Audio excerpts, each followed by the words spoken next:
Ayos lang, ayos lang. Kasalanan ko rin, hindi ko nakontrol ang posisyon ko. Hindi kita masisisi, senior sister. At saka, ligtas tayong nakapasok, ngunit baka sa Jade Garden, mas marami pa ang problema. Ang mga tauhan ng Yangwei Escort Agency ay walang formation talent tulad ni Junior Brother Ye. Para mabuksan nila ang sacrificial altar, kailangan nilang maghain.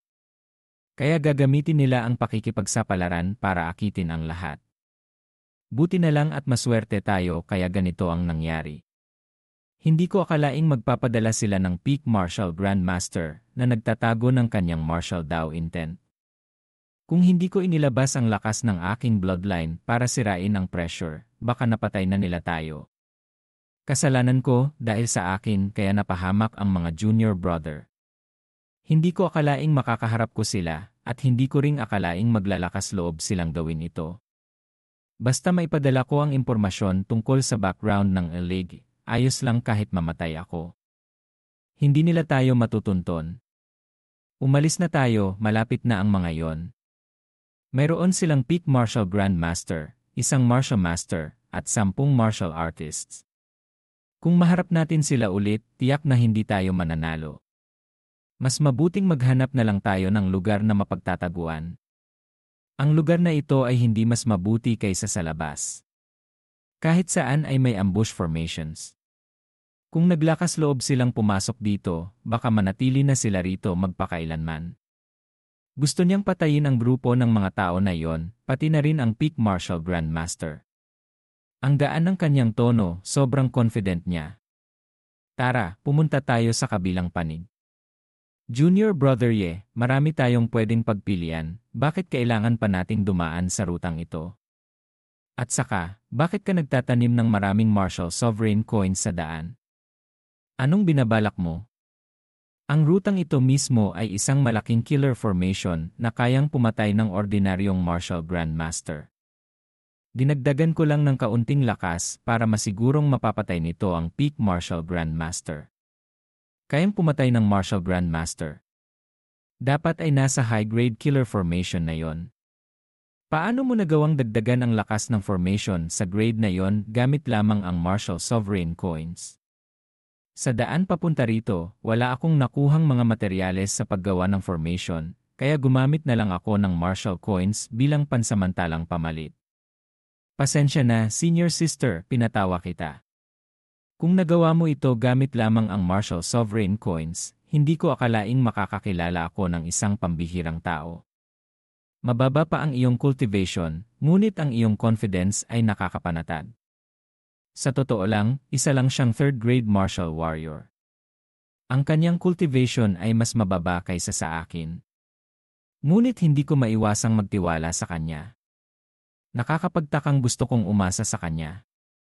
Siguro dahil nailigtas niya ako. Senior sister, sa loob, nagmarka ako ng isang formation ay tandaan mo. Magagamit natin iyon para sa kaligtasan. Salamat ha, tatandaan ko yan. Sobrang maalalahanin niya. Sino nang mag-aakalang ganito siya kaingat? Hindi. Bakit puro positibo ang iniisip ko tungkol sa kanya? At saka, habang tinitingnan ko siya, mas lalo siyang gumagwapo. Kung magpapatuloy ito, hindi ito tama.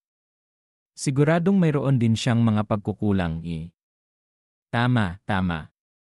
Hindi ko siya pwedeng isipin ng ganito kaganda. Ay, tama. Senior sister, paglabas natin, may gusto sana akong ipatulong sa'yo. Kung makakaligtas tayo, kahit 100 bagay ay tutulungan kita. Hindi naman ito malaki. Sa harap ng ibang mga Jade Maidens, gusto kong magpanggap na minamanyak kita. Ano? Bakit napakabastos mo? Isa pa, hindi pa tayo masyadong magkakakilala. Kaibigan lang tayo sa gitna ng kaguluhan, kaya hindi ito naangkop. Kahit baliktarin mo man, ako dapat ang unang magsabi ng ganyan. Ha? Ang ibig sabihin mo? Wala namang ganyan sa quest completion bonus, hindi ba? Senior sister, kung sobra sa'yo yon, magpapanggap na lang akong aksidente. Quest completion bonus? Ano ba yan? Mukhang sobra akong nag-isip. Nahanap ko na ang dalawang asong iyon. Sa wakas, ang kapatid kong babae ay nagbibigay sa iyo ng pinakamahalagang bagay na kailangan mo. Sa wakas na mayroon ito. Hayaan mong hindi nagagalit ang swan tiyan. Itong imprint pattern ay hindi rin mahalaga. Higit pa, ang set ng pagset na ito ng swordplay, maliban sa kapanganakan, pagkatapos ng 3,000 taon ang swordplay na ito ay nagpapahayag na. Ano kaya kung magtatagumpay kayo dito na malapit nyo rin itong malalaman? Itong pattern ng pagsasalin na ito ay higit sa mga kasama, na ang pinakamahalagang halaga lang, hindi ko kaya na matutunan, nagpapahiwatig na sinabi nung ginawa niya ako, ano ang kasalukuyang panahong ito sinuman mang pagbibigay ng sword. Ang Xuan Tian ay ang pinakamahusay, ang sword, na noon na 3,000 taon sa likod nito, ang sandali sa kalawakan na gagamit na lamang ng malakihang gawa, pagkatapos ay inabot mo ang isang mas mahusay na kapangyarihan dito, naku nagpagulong ng martial god, si martial gods na si martial deity, totoo ang sandaling iyon sa martial deity na gagamitin itong mabuti ng malakihang. Na talagang mahirap sa mundo na ito sa pagsisimula na ipinag-utos ng martial saint na ikakasal sa kung ano ang ginawa ni Tianming hanggang sa ngayon na talagang kailangan ang tatlong katangian, ang una, pagpapabuti sa pagtatayo ng mundo. Sa kabila ng mas mataas pa o maliit, hindi magagawa. Napakahirap ang pagsisimula sa pag-usad ay hindi magiging matagumpay, itong 2 segundo, gumamit nito sa kanyang kalibangan, sa katotohanan na matatagpuan na maipahayag, na mahigpit na magtataguyod ang pagtutulong sa inyo na magsagawa ng pagsasanay sa sword, sa kabila ng inyong pagpilit na magkaroon, sinasaad na nagpapahirap sa inyo sa hinaharap kung kayo'y nangingibabaw dito ay maaari na kayong tumayo sa mundong ito. Hindi sa inyong pangangailangan na sa sandaling gumamit, talagang sa ganyan ay sa gayoy hindi gumawa sa ganyan ay ganito ang nakita namin. Hindi kayong nangangailangan ng isa, o nakalilimutan ang sandali, ngunit kung makabalik pa ako ng mas mabuti ay sa hinaharap na ang sa iyo ay sa ngayon at ganito ko gaganapin maliban sa inyo, hindi namin nagpapatagal. Itong hindi pagsunod nagtagumpay sa pagtulong sa magandang pananaw, sa totoo lang talagang kailangan na ikaw, sabihin ng may ginawa. Talagang sinabi na siya ay talagang malalaking sandali na talaga naman na matagumpay siya, kung hindi magbabala wala na mas matibay kayo, sa pananaw na ang tao iyon talaga. Totoo lang iyon ipinasa doon magtatagal, sabihin kung ano talaga sa inyo iyan talaga na ginawa na talaga para makakuha ng magagandang bagay na naghihintay sa inyo. Yan yung nagbigay kaalaman talaga na dapat ka, pero kung hindi ka mas magaling mas mahusay. Sa wakas may taong mayroon sa gabing kung saan kayong talagang ginagamit upang dito.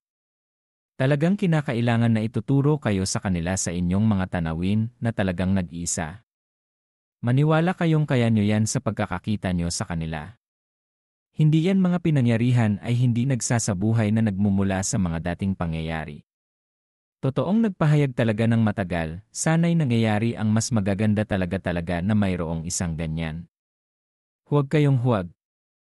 Narinig kita na hindi yan yon, kaya ngayon ay talaga naman ganito ang ipapahayag ko, ginagawa ko nagkakamali, talaga kailangan. Hindi ako nagkakamali.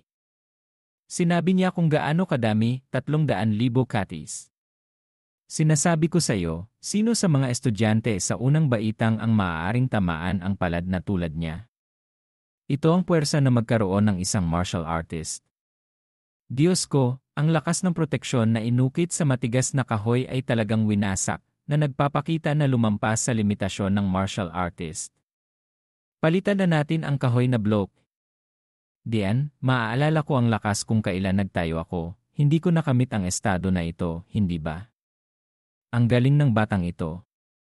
Tama, ayon sa puwersa ng inilantad niya ngayon, sa kung gaano kadalas, imposible na turuan siya, ngunit mayroon kaming mga kinakailangang personal na katangian.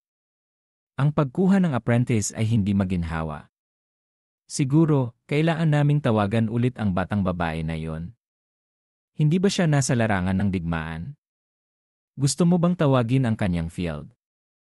Gagawa kami ng mga laban sa kanya ng mas mabuti. Mukhang ang kaligtasan ng loob ay maaari lamang supilin ito, o hayaan mo lang na makita natin kung ano ang magpapasya. Ang sandaling kalungkutan ay nagtatasa tungkol sa kung ano ang mabilis na makikilala ka, at makakaiwas para mailatag sa mga estudyante, mas mabilis iyon. Itong sandaling ito ba ano-ano ang ikalawang kalungkutan? Ito ba sino ka? Ano talagang nagpapagalaw sa mundo? Ito, ano ba ginagawa niya?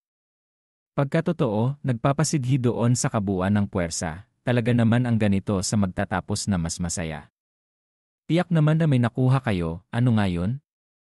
Kaya naman ang nagpapatunay sa kanya na makikita kung sino kayo.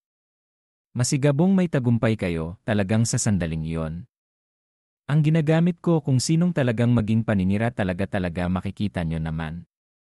Ang nagpapagalaw na ano ang nagkakalat sa ganito. Malaya mag-ayos ng kaunti, pero hindi sa labis na kahusayan. Ano itong paglipat dito talaga pagkalakas ko, sabihin ng may gumawa ng dahil sa nakagawian niyang pagsama, kung malalampasan pa sa kanya may marami bang magtatagal. Talagang nagsisimula dito, wala namang mga kailangan sa inyo maliban sa talagang napakahusay.